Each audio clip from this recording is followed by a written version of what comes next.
That was a team effort, that one. And yeah, the first big tuna I've ever been involved with on a boat. I was glad I wasn't on the reel.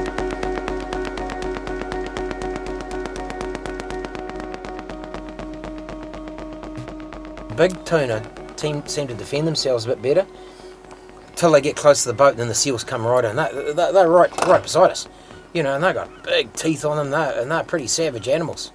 We're yanking at one side of the tuna, and they're having a go at the other side of it. So we're jumping on top of it, trying to sink it. Yeah, so we've got water smashing into the boat, and you know, all the bodies are all standing on one side. All of us are all working on one side of the boat.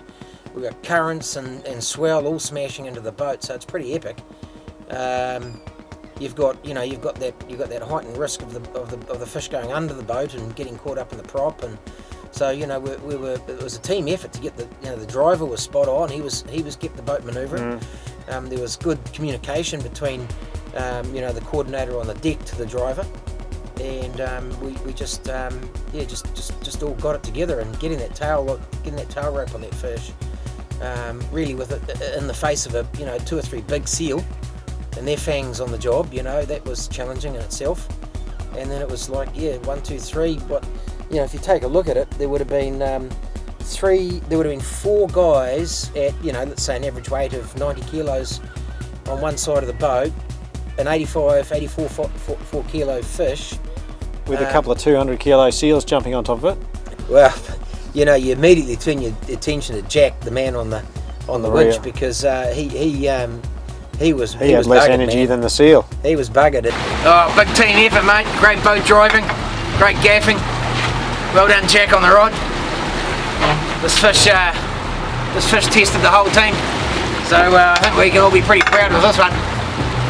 Every one of us. Yeah, my name's David, and the name of the boat is Liability. And it's because of ability to lie, and it is a liability. I seen him at the Melbourne Boat Show, and I was extremely impressed with the finish, and I've been looking for a fair while for something, and I finally found the boat that appealed to me, that had everything in it. Plus it's a big boat, it's still trailable. I'm Rex Bryant, I'm from Gisborne, New Zealand, east coast of the North Island. Cameron McDonald, I'm the dealer principal at Geelong Boating Centre. Performance as good as anything I've ever been in. That's the main reason I brought it, just because of the ride. He's from Tasmania. I'll be over in the morning.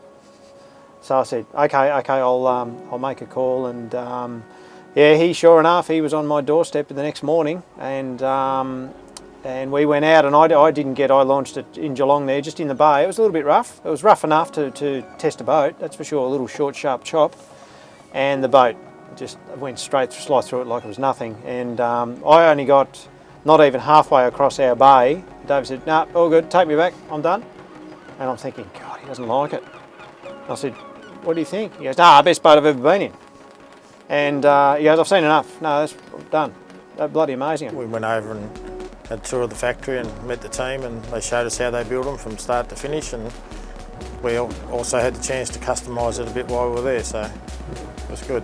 Flew over and saw the guys, and stayed in Gisborne for a couple of days, in Auckland for a couple of days, and test drove a few different boats, and went over there with the idea he was going to be buying, I think, a 750 at the time, and sure enough, he bought this 8 metre with the twin new 200 Yamahas and quite a few extras actually. The boat jumped up a little bit, which does happen when you go and see these beautiful boats and visit the factory and see what these guys can do.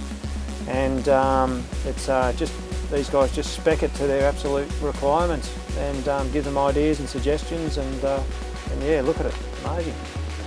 Rex is pretty professional. They're all custom built, so they had just about everything, and whatever they suggested we put in. David's weapon of choice was an 8 metre, what we call a sports cruiser, and the sports cruiser specifically is about the cabin styling. So it's got the nice curved glass, frameless glass, so it's glued on like your car windscreens and bus windscreens. It's super strong and no fixing screws that leak and things like that. So that's detail that we've developed. Yeah, it's a lock-up cabin boat. It's got a roof, got an extended roof option, and fairly standard sort of seating system once we lock a cabin up like this, with a good little console for for boiling the jug or having a decent cook up. Fridge, really neat built-in freezer, all electric powered, really efficient. Good comfortable sleeping quarters, toilet, fresh water, hot and cold fresh water, instant Califont gas powered fresh water, so you can have a wash after a swim or a dive, and you can wash your gear down too and wash your hands down and just keep a potentially grubby, bloody and gutsy sort of a day in check. And everything's been used on this boat today, and that's the way it is every day, every time he uses it. That was one thing David said out there today.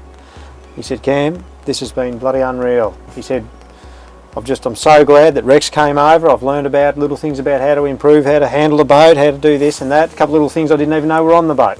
But I really enjoy coming on a boat that's been 1 or 2 or 3, 4, 500 hours later, and seeing how durable they still are and how well they're presented.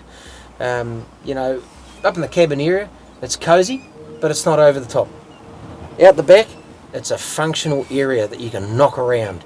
There isn't fixtures and fittings that are going to break off or wear away or let you down, and it stays a rugged workplace from this division back and stays cosy from this division forward. And I like that balance. It all works well.